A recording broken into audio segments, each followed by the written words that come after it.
கர்த்தருடைய பரிசுத்த நாமம் மகிமைப்படுவதாக. தினமும் கர்த்தருடைய சத்தத்தை கேட்டுக்கொண்டிருக்கிற தேவனுடைய பிள்ளைகளை வாழ்த்துகிறேன், ஆசீர்வதிக்கிறேன். நீங்கள் ஆசீர்வதிக்கப்பட்டவர்கள். இந்த நாளிலும் கூட பரிசுத்த தேவன் நாம் ஆசீர்வதிக்கப்படுவதற்காகவே ஒரு வசனத்தை கர்த்தர் நமக்கு வைத்திருக்கிறார். சங்கீதம் 122 சங்கீதம் 6வது வசனம், எருசலேமின் சமாதானத்துக்காய் வேண்டிக் கொள்ளுங்கள், உன்னை நேசிக்கிறவர்கள் சுகித்திருப்பார்கள்.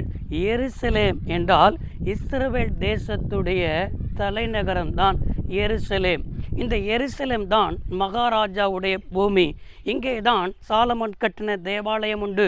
இன்றைக்கு அந்த எருசலேமின் சமாதானத்திற்காக நாம் வேண்டிக் கொள்ளணும். இயேசு கிறிஸ்து திரும்பவும் அந்த இடத்துல தான் அவர் திரும்பவும் வரப்போகிறார். எனக்கு அருமையானவர்களே, அந்த எருசலேமை அவ்வளவு முக்கியத்துவப்படுத்தியிருக்கிற காரணம் என்ன? அது இஸ்ரவேல் தேசம், இயேசு இந்த பூமியில் பிறந்த இடம், நம்முடைய ஆண்டவர் உலக இரட்சகராய் அவதரித்த இடம்.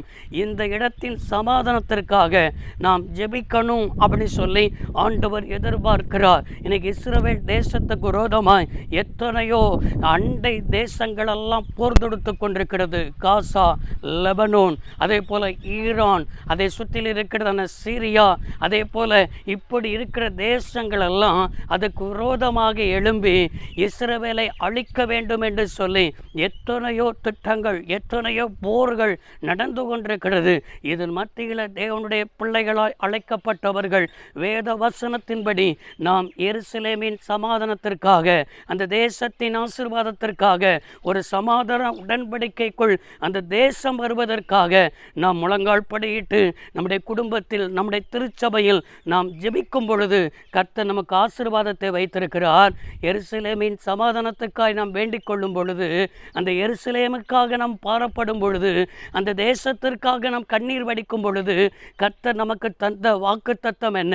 அதை நேசிக்கிறவர்கள் சுகித்திருப்பார்கள். அதை நேசிக்கிறவர்கள் குடும்பத்தில் சமாதானமாயிருப்பார்கள், சந்தோஷமாயிருப்பார்கள், மகிழ்ச்சியாயிருப்பார்கள். இன்னைக்கு வருமானம் வரும், கை நிறைய எல்லாம் இருக்கும், ஆனால் சுகித்து இருக்க முடியாது. ஏதோ இழந்ததை போலவே இருப்போம்.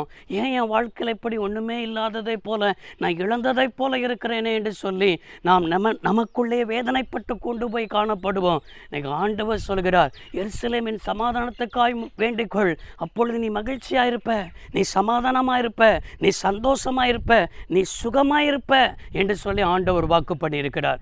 எனவே நீங்கள் எருசலேமுக்காக, இஸ்ரவேல் தேசத்திற்காக ஜெபிப்பீர்களா?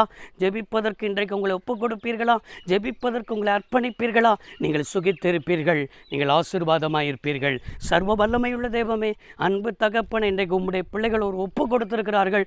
அதன்படியே எருசலேமுக்காக திறப்பில் நிற்க உம்முடைய பிள்ளைகளை பாரப்படுத்தும், உம்முடைய பிள்ளைகளை உந்தி தள்ளும். இந்த வார்த்தையின்படியே ஆசீர்வதியும். இயேசு இரட்சக நாமத்தில் பிதாவே, ஆமென். கர்த்தர் ஆசீர்வதிப்பாராக. God bless you all.